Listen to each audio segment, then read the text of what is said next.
না, কোনো কাজ হবে না। ওষুধ বাইরে এইভাবে খোলা জায়গায় রৌদ্রের মধ্যে ফেলে রাখলে এই ওষুধ ব্যবহার করে মুরগির কোনো সমস্যার সমাধান হবে না, বরঞ্চ বেড়ে যাবে। বন্ধুরা, আপনারা দেখবেন খেয়াল করে প্রত্যেকটা ওষুধের প্যাকেটের গায়ে বোতলে গেলে যে keep and dry cool place, অর্থাৎ পরিষ্কার এবং শুকনো জায়গায় ঠান্ডা জায়গায় ওষুধটা রাখতে বলছে।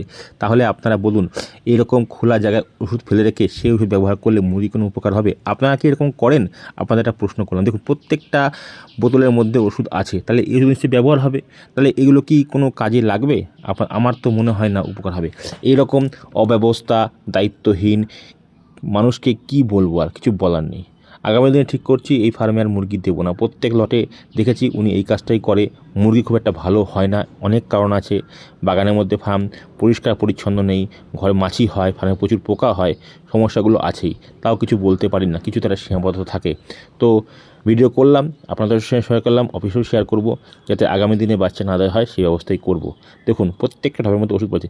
আরে ওষুধগুলো তো আপনার পয়সা দিয়ে কেনা, এটা তো আপনার কস্টিংয়ে যোগ হচ্ছে, এটা তো আপনারই ক্ষতি হচ্ছে। এটা কবে বুঝবেন যে ওষুধ আপনি কিনছেন, আপনার টাকা দিয়ে আপনার মুরগি খাওয়াচ্ছেন, আখেরে আপনার উপকারের থেকে ক্ষতি তো বেশি হচ্ছে। তাহলে কেন ওষুধটা একটু ভালো জায়গায়, পরিষ্কার জায়গায় রাখবেন না? যেখানে খালি বোতল সেখানে ভর্তি বোতল। তাহলে বলুন, কী উপকার হলো ওষুধ ব্যবহার করে? দেখুন, বৃষ্টি কাদায় বোতলগুলো কি ওষুধের কালারই চেঞ্জ হয়ে গেছে। তো এই ওষুধ খাইয়ে কোনো লাভ হবে না, বরঞ্চ ক্ষতি বেশি হবে।